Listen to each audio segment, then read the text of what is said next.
Hello and welcome back. So I told you there'd be a part two.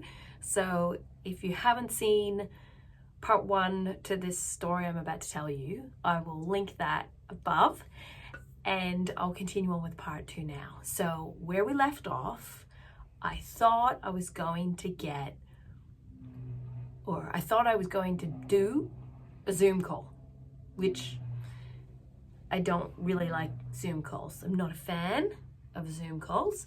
So I was a bit, and I was talking to you about how, I was pushing past the fear relating to that. Anyhow, just watch the other video and make more sense. So yesterday, after I'd filmed the video and I'd edited it, I found out that there was going to be no Zoom call. Like none at all. I don't exactly know what had happened, but there wasn't going to be a Zoom call. It was just going to be a regular phone call, talking to the radio station people, and that was all it was. So this morning I got up, I did my normal day, I did my phone call. It was great. They were lovely as usual. And then I kind of laughed to myself, thinking, this is a perfect example of how we can fear things that don't actually end up eventuating, or what actually ends up happening isn't that bad, or is most certainly survivable. So here I am thinking, oh my goodness, forever caught on camera is going to be this Zoom call, and what happens if I have technical difficulties, or the lighting is terrible, or, I was worried about nothing. And I didn't even dress myself up or anything. I literally did my hair after the phone call, because the phone call was at 9 a.m. So I'm not really crazy into my fashion at 9 a.m. I'm crazy into looking after my children and starting the school day at 9 a.m. So my pocket of time came later on, after we'd gotten through the morning rush. So there you go. There's my part two. There's my encouragement that often what we fear doesn't really eventuate too much.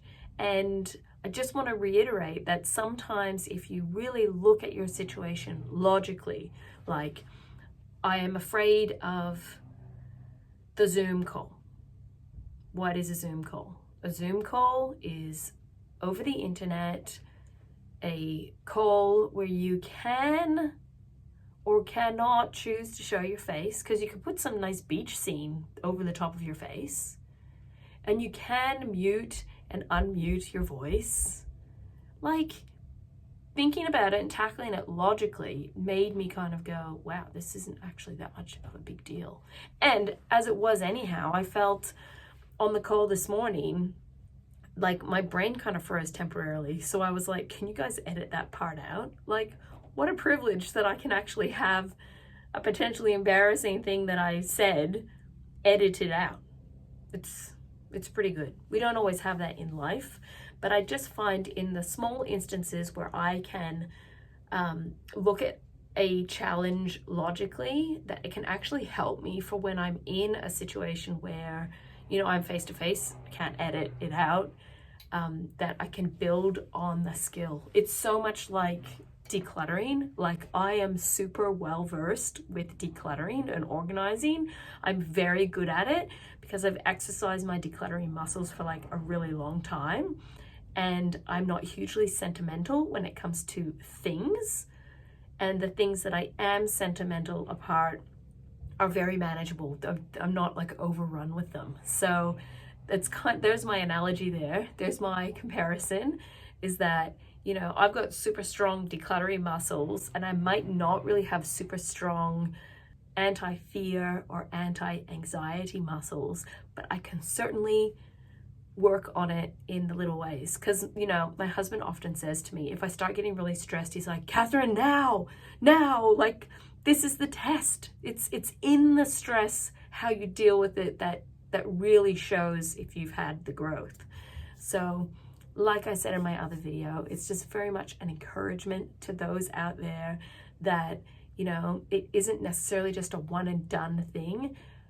You may have had things that have happened to you that were out of your control, that brought you to a point where having anxiety and fear is like a survival mechanism. Like, I sympathize with you.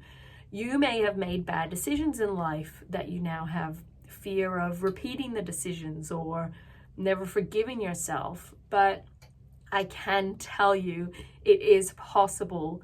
I am a living testament that I can go from absolutely debilitating fear to now feeling mostly completely unburdened from it and having tools that I've put in place that suit me, because what I do doesn't suit everybody else. You may need your own method of dealing with and handling stress, but I really encourage you to explore it. Find out what suits your personality. Find out what suits the unique you, because the unique you that you are is special. You wouldn't be around if there wasn't a reason. You wouldn't be here if you weren't special. So hopefully that encouraging message gets through to someone out there. That's really my huge motivation for my YouTube channel, is self-development, me becoming a better person and improving myself, and an encouragement to others. So the next part I say, I kind of feel like is sort of downplaying it, but I'm really just a regular person. I have 10 children. I'm married, I homeschool, I'm creative, I'm fun, I'm a friend, I like writing letters. I'm just a regular person that really wants to encourage other people out there that we live in a really fast-paced world where the regular is really underplayed. The motherhood and staying home with your children is really unappreciated by a lot of the world, but it's an important role, and you are important, and having good, solid mental health is important.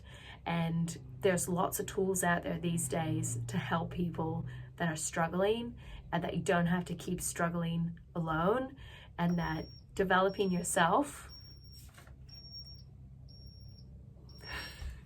challenging yourself sometimes feels really uncomfortable and almost like gross, but through the struggle comes the refining, comes the real change, the sustainable change. We shouldn't be trying to never have struggle or challenge ourselves. We should be trying to raise the next generation to have resilience and strength, because we have that ourselves. So be encouraged.